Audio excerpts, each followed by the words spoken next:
Shootings now in less than 24 hours this time. Thanks for joining us at 4 o'clock. I'm Cherie Palello. And I'm Ashley Kirkland. The most recent happening on Finley and Central in the West End. And overnight, this one really disturbing. A 9-year-old girl was killed after a shot was fired into her home in Silverton. Kelly, it's a very disturbing scene out here. Neighbors say they heard this gunfire last night. This is the address. It is on Plainfield Road. It's 3061. And if you look up there, you can see neighbors tell us this is a quiet neighborhood, no trouble until last night. And if you take a closer look, you can see this house is riddled with bullet holes. One of them went through the window or a wall and hit the girl. Can you tell us anything about that part of this case? Well, you know, each of these individuals has some type of history with drugs. So we can assume that it was drug related. I do not know that.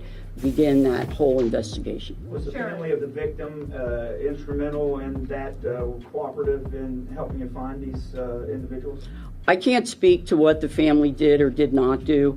The family has gone through quite a tragedy here, and I know that we spoke to the family because of the crime, but I cannot say that the family participated. Continuing to follow 2 shootings in Winton Hills. Thanks for joining us at 5. I'm Megan O'Rourke. And I'm Ken Brown. Those shootings were just hours apart, and now one woman is dead and a home is left riddled with bullets. So right now, Fox 19's Kendall Hyde joins us live from District 5 with the very latest. Kendall. Yeah, Winton Hills has been a pretty violent past 24 hours to say. You know, you had one woman get shot at 26 years old and she lost her life, and then just around the corner, 20 plus bullets riddled her home. I just heard about maybe 15, 20 shots from my bedroom window. Around 4:30 Friday morning, Brett Lilly was getting ready for work when he heard several gunshots outside of his Winton Hills home on Wednesday Avenue. It's kind of scary, but it's sad, but it's happening out here a lot. So you kind of get immune to it, but that was too early in the morning. Like I said, I'm so close to the action that I heard it getting ready for work myself. Lilly's calm reaction and demeanor to Friday morning shooting was alarming to local activist Tierra Powell. And that's scary. We out here, and like you said, it's 22 shots, and we have kids walking around. Officers on the scene did not say if anyone died in the shooting, but the Hamilton County Coroner's Office arrived at the home around noon. And 5 hours before the drive-by shooting on Wednesday Avenue, several shots were fired into a bedroom window on Kings Run Court, killing a pregnant 26-year-old mother, Isis Roseman. CPD says they were on the deadly scene on Kings Run Court from 11:30 Thursday night until 3:30 Friday morning, gathering evidence and talking with family members and witnesses. After hours of investigating, police could not confirm if Roseman's murder was a targeted attack or if the 2 shootings were related. With her mother now dead and 22 shell casings outside of a home less than a block away from each other, Powell says it's time for city leaders and residents to step up and make these communities safe. The city has amazing data. We need for them to use that data. People have talked about more patrol. We have talked about programming a whole bunch. We just need to see more. I think that we hear a lot of plans, but we don't see a lot of movement. And Ken and Megan, right now police have not made any arrests, and they also say they don't know if these 2 shootings are in relation to one another. However, they are asking you at home to please call Crime Stoppers at 513-352-3040 if you have any details. Once again, that phone number is 513-352-3040. Reporting to you live at District 5, Kendall Hyde, Fox 19 Now. Shootings now in less than 24 hours this time. Thanks for joining us at 4 o'clock. I'm Cherie Palello. And I'm Ashley Kirkland. The most recent happening on Finley and Central in the West End. And overnight, this one really disturbing. A 9-year-old girl was killed after a shot was fired into her home in Silverton. WLWT News 5's Brian Hamrick is live where that young girl was shot. And Brian, what can you tell us? Yeah, Ashley, well, the bullet holes in this house really tell the story. There are 25 of them in this small home. Now, take a look. This is just along Plainfield Road at 6031 Plainfield. The shooter fired off with total disregard for anyone inside, including this 9-year-old who was hit and killed.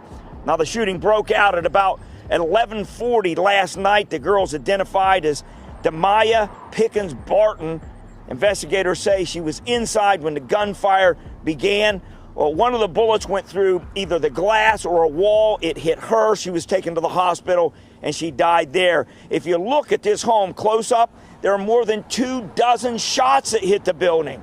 One neighbor familiar with guns said he associated the sound of what he heard with an assault rifle. The bullet holes indicate it was some sort of high-powered weapon. Neighbors say police were picking up shell casings that were about 2 or 3 inches long in this thing. It was long enough, it was loud enough that it rattled the entire neighborhood. There were 2 groupings, maybe 8 to 10 in the first one, and then a short pause and 2 to 3 after that. And you knew right away this was gunfire? Yeah, based on the cadence of the shots. Yeah, now they believe that the vehicle was moving down Plainfield, either slowed down or stopped in front of the vehicle. But right now, there are no suspects and no vehicle description for this crime. Reporting live, Brian Hemrick, WLWT News 5. Just absolutely devastating, Brian. What have we learned about anything about the people who live in that house? Well, we know that there was a person living here. There was a homeowner. Apparently, that house was sold about a year ago. Another outfit bought it. It became a rental home. Now, we're told that the grandmother of the little 9-year-old lived here, and that the 9-year-old and her 2 sisters often visited. So whoever came here came to the home of a grandmother who often watches children to deliver their message, actually.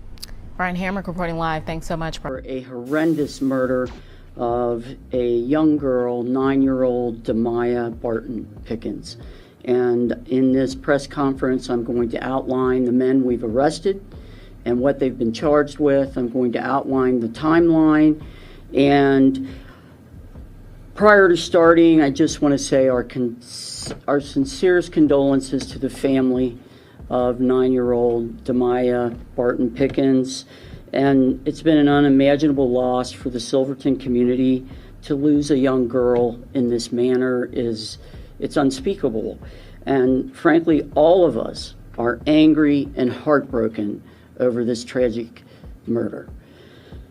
I'll start with Silverton community leaders are here with us today. We have Lieutenant Paul Neighbor, District 5, Silverton, Mayor John Smith, Village Manager Jack Cameron, and Council Member Britt Bourne. I'd also like to acknowledge our team here at the Sheriff's Office, Chief Jay Gramke, Captain Steve Minnick, and Sergeant Joe Lee, who have worked tirelessly in our criminal investigation section on this case. First of all, the murder took place Monday, July 10th at 11:40 p.m. in the 600 block of Plainfield Road. There are 3 individuals involved that we have identified and apprehended. First, we have Demario Williams, who was charged with carrying a concealed weapon. Traffic charges are pending on this individual. He is 22 years old. Secondly, we have Kasim Dixon, charged with aggravated murder and weapons under disability. He is 25 years old. Our third suspect was just apprehended. We had been looking for him. We had placed a warrant out for his arrest, and we just apprehended him. His name is Ryan Brown. He is charged with aggravated murder. He is 27 years old. All 3 of these individuals are in custody. All 3 of these individuals are considered cowards, and all 3 of these individuals were involved in a drive-by shooting that resulted in 30 rounds being fired into someone's residence. Absolutely unacceptable. We will not stand for this, and I'd like to outline that just one day after this shooting occurred, we had 2 of these individuals under surveillance with our drone technology, with all the technology we could put forth. And then shortly thereafter, a short chase ensued, and the individuals did crash their car. Our deputies were there on site. We did not chase the vehicle because it was going at a high rate of speed, and we did not want to endanger any other citizens in that kind of situation. However, these individuals did crash into a concrete bench, and they were slightly injured. One did flee, and we captured that individual right away and pursued them. So with our technology, with the tireless effort of our criminal investigation section, we have not only solved what happened in this crime regarding the circumstances, but also apprehended individuals that we believe are the perpetrators in this crime. We recovered weapons from the vehicle. We recovered an assault weapon and 2 handguns from the vehicle that was crashed. And I'd like to note to you, this is a collaboration of every department in our region. We not only brought our regional narcotics unit to the table, our intelligence unit, and our criminal investigation section, which, by the way, they were called by myself and the chief deputy and told to drop everything and solve this crime. They have not slept, they have not gone home since this crime has been committed, and we have successfully had a result in apprehending these individuals. I'd also like to note to you that our partner, Cincinnati Police Department, played a significant role in us having the intelligence and so forth to get these individuals. Springfield Township, Alcohol, Tobacco, and Firearms, Mount Healthy, and the FBI.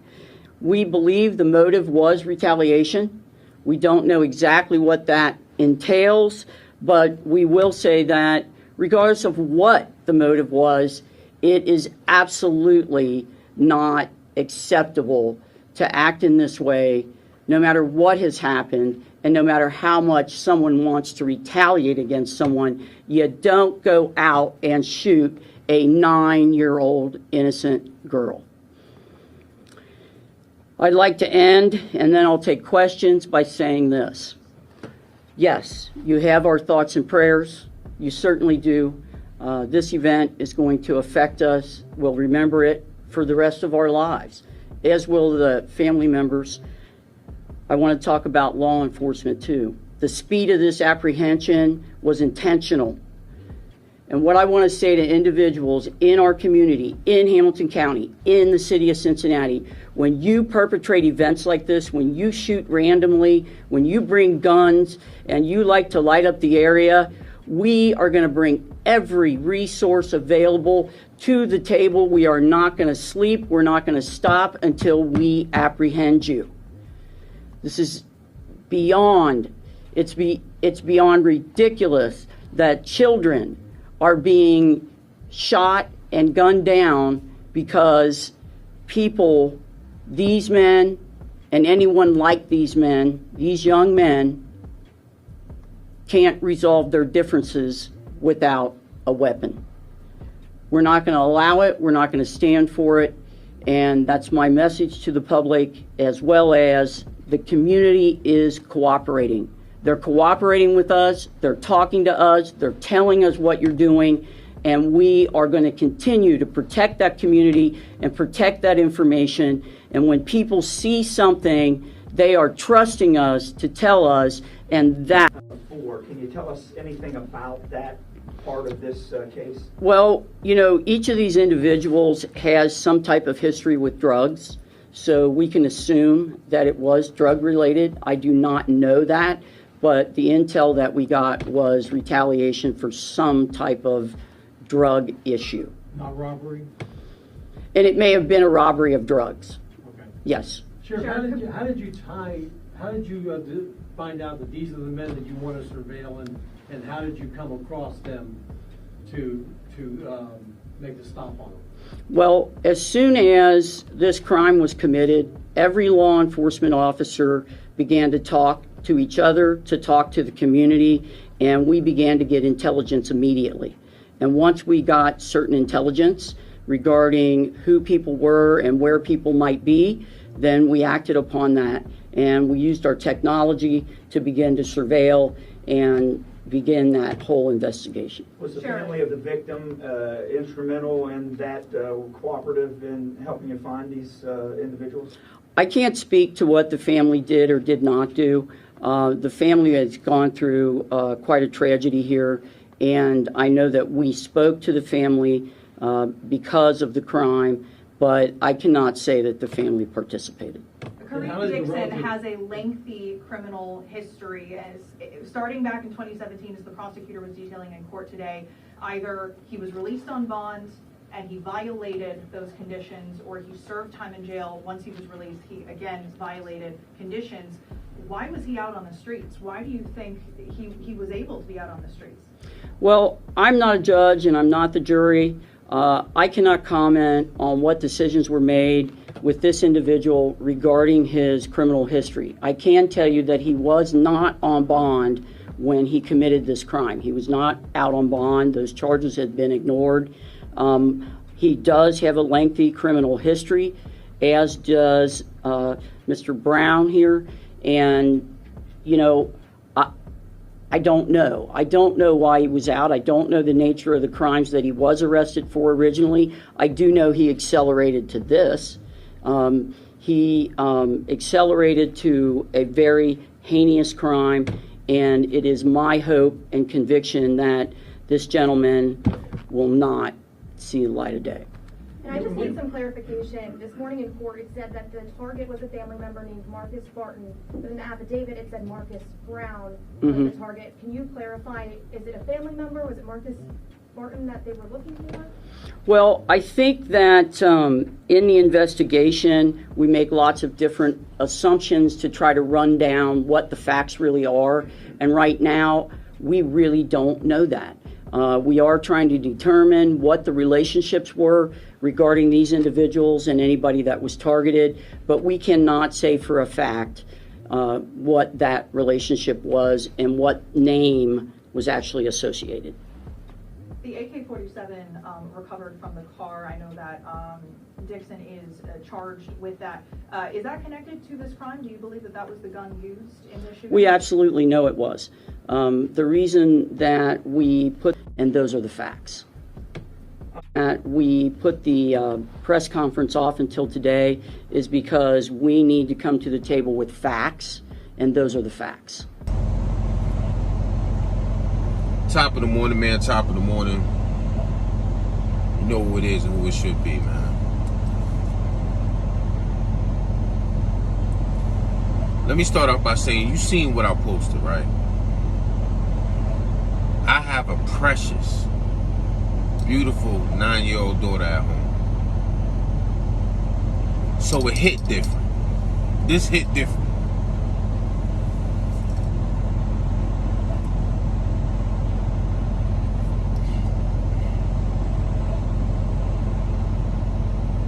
This makes you gang.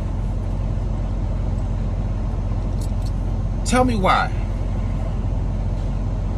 These 2 to 3 individuals, because they mainly was showing just 2 people,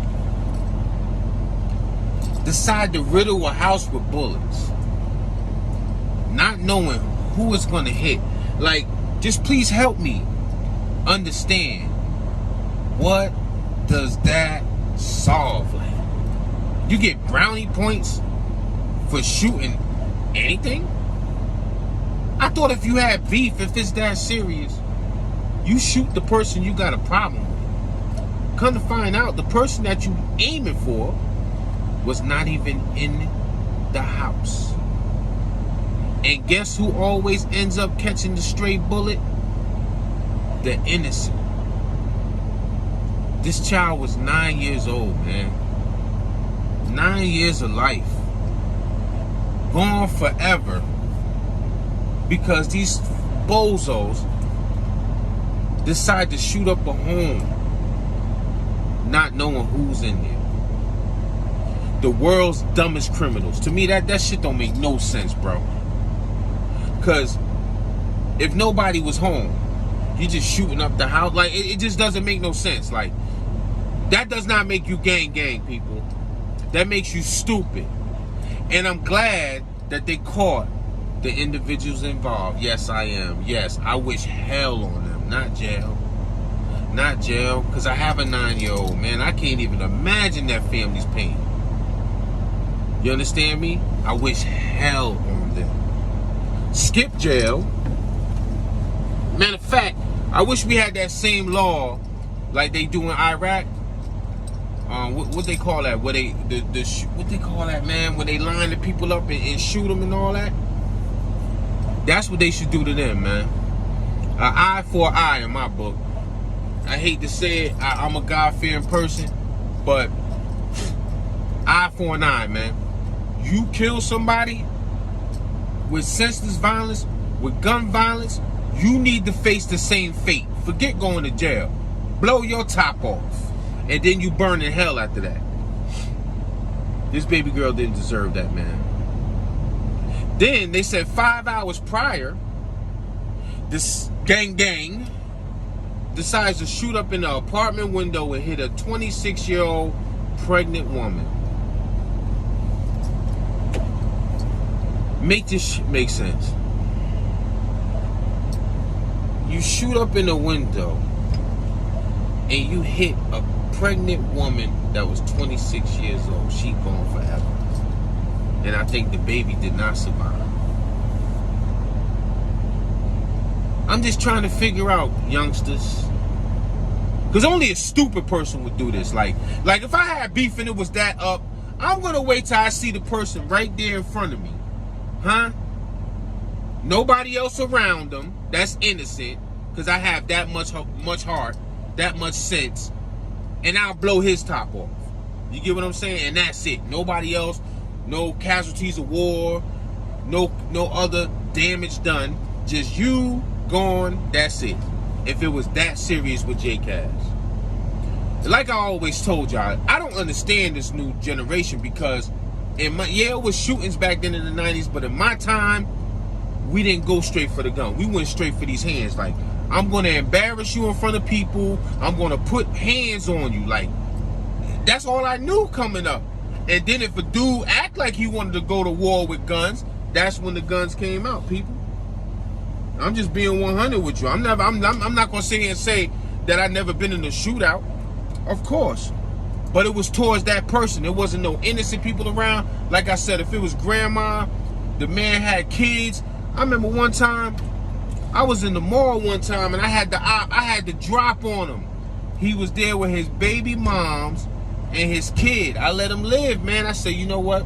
It ain't even worth it. I'm going to get homeboy another day, man. Real spit.